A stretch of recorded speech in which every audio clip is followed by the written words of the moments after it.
Testemunhas de Jeová, este vídeo é para você. Para os que amam e respeitam as testemunhas de Jeová também, e para você, opositor. As testemunhas de Jeová elas receberam, através do Superior Tribunal Federal, a oportunidade de explicar as suas razões por detrás do princípio de Atos 15, versículo 28 e 29. Abstenham-se do sangue. Você que ficou firme a favor de um princípio bíblico, que não ficou procurando desculpas, uma adaptaçãozinha aqui, uma adaptaçãozinha ali na teologia, para não seguir um princípio tão claro. Você vai ter a oportunidade agora de ver uma das maiores defesas e testemunho para as nações. Você que se manteve firme, obediente, submisso a um princípio, agora você tem a oportunidade de ver a ciência demonstrando aquilo que sua fé já te dizia. Observem. Começando inicialmente pela medicina, acho que é importante perguntar: é seguro e possível tratar um paciente sem transfusões de sangue? E a resposta, excelências, quem dá é a medicina baseada em evidências. A medicina diz que é sim possível tratar sem transfusões de sangue. E prova disso, como o ministro relator mencionou, é que a senhora Malvina, cerca de 1 ano e meio depois, conseguiu realizar a cirurgia no SUS, está bem, vive, presente aqui nesse plenário assistindo essa sessão de julgamento. Agora, além do caso específico dela, algo que merece ser chamado a atenção é que desde a 63ª Assembleia Mundial da Organização Mundial de Saúde, que ocorreu em 21 de maio de 2010, a Organização Mundial de Saúde recomendou que todos os Estados-membros adotassem um programa chamado Patient Blood Management, ou gerenciamento do sangue do paciente. O Estado brasileiro esteve presente nessa Assembleia Mundial e assumiu esse compromisso.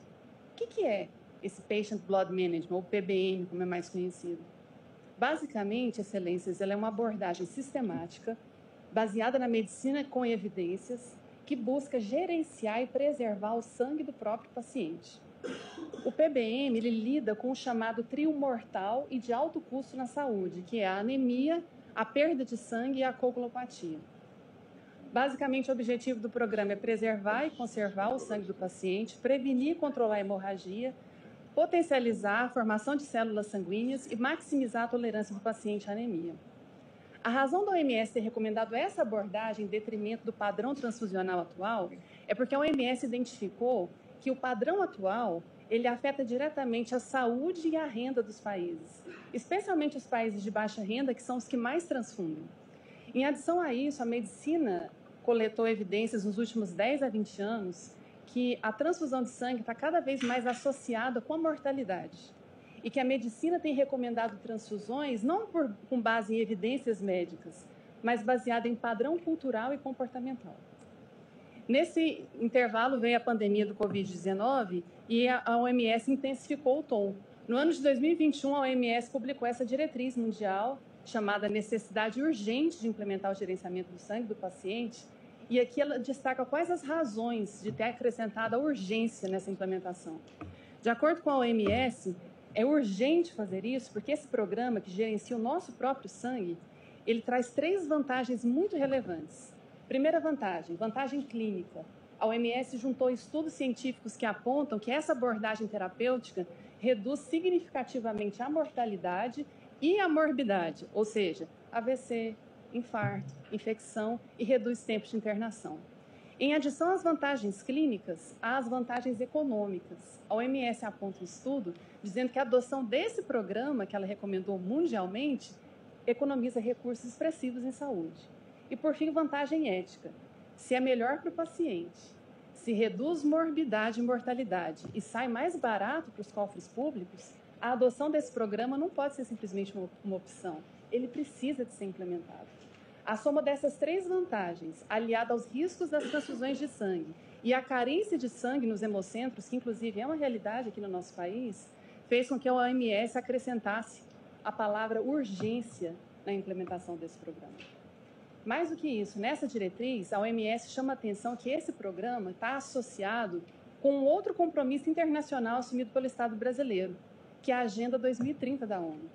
Como é de conhecimento de Vossas Excelências, nessa agenda foram estabelecidos 17 Objetivos de Desenvolvimento Sustentável.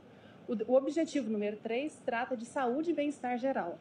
Nesse objetivo foram estabelecidas 13 metas. E aqui nessa diretriz, a OMS diz que a implementação desse programa, que gerencia e conserva o sangue do próprio paciente, contribui para atingir 6 dessas 13 metas estabelecidas. E qual é a posição desse Supremo Tribunal Federal sobre as recomendações e as diretrizes da OMS? Vossas Excelências já apontaram que os entes públicos devem aderir às diretrizes, não só porque elas são obrigatórias nos termos do artigo 22 da Constituição da OMS, mas porque elas detêm a expertise necessária para dar plena eficácia ao direito da saúde. Então, por essas razões, parece evidente que, do ponto de vista médico e científico, é legítima, sim, a recusa de transfusões de sangue. Agora, qual é a perspectiva do direito? Quanto a isso, Vossas Excelências têm toda a prerrogativa em dizer, e têm feito isso. Esse Supremo Tribunal Federal tem protagonizado no estabelecimento de decisões que reforçam o valor da dignidade humana, da nossa capacidade de tomar decisões autorreferentes e no reconhecimento de que, se não for permitido exteriorizar a fé, não há espaço para a própria fé. E dentre os muitos julgados que Vossas Excelências têm estabelecido os nossos direitos humanos tão preciosos, que merecem elogios e agradecimentos, eu cito a DI 6586 e 6587, que no campo da saúde, tratando o direito à autodeterminação, Vossas Excelências estabeleceram que a intangibilidade do corpo das pessoas, somada à garantia da integridade física e moral dos cidadãos, torna qualquer medida invasiva que ameaça ou comprometa a integridade física flagrantemente inconstitucional. Então, parece que, do ponto de vista do direito, um paciente adulto capaz tem o direito, sim, de estabelecer os limites do seu próprio tratamento. Agora, qual que é a perspectiva da OMS sobre a autonomia? Como é que a OMS enxerga a autonomia do paciente? Nesse respeito, eu chamo a atenção de Vossas Excelências para o tema de segurança do paciente que foi escolhido pela OMS para o ano passado. O tema foi elevar a voz dos pacientes. Entre tantos temas, por que a OMS escolheu esse tema específico? Eu gostaria de ler um trechinho. Abre aspas, a OMS diz: as evidências mostram que quando os pacientes são tratados como parceiros em seus cuidados, ganhos significativos são obtidos em segurança, satisfação do paciente e resultados de saúde. Ao se tornarem membros ativos da equipe de saúde, os pacientes podem contribuir para a segurança de seus cuidados e do sistema de saúde como um todo. Então, a OMS entende que respeitar a autonomia do paciente fortalece todo o sistema de saúde. Mas em que sentido respeitar a autonomia do paciente beneficia os profissionais da medicina, os médicos, que nós tanto respeitamos e valorizamos? Ela beneficia porque respeitar a autonomia do paciente aumenta a segurança jurídica dos profissionais médicos. Os pesquisadores notaram que, mundialmente, há um crescente aumento de demandas judiciais movidas pelos pacientes contra os seus médicos. E eles tentaram identificar qual é a razão dessa insatisfação geral dos pacientes contra os médicos que move eles a entrar contra a ação contra os profissionais. E os pesquisadores identificaram, Excelências, que a causa subjacente, a raiz da insatisfação, é uma maior vontade por parte dos pacientes em participar ativamente da tomada de decisões médicas. Os pacientes não querem mais ser tratados como crianças nos seus tratamentos médicos. Eles querem ser tratados como adultos capazes e que participam na tomada de decisões que afetam o próprio corpo. Assim, ao respeitar a autonomia do paciente, essa corte e as cortes que já o fizeram aumentam a segurança jurídica desses profissionais, porque mostra para eles que o dever deles é prestar informações claras e precisas. E cabe ao paciente tomar a decisão que vai afetar o próprio corpo.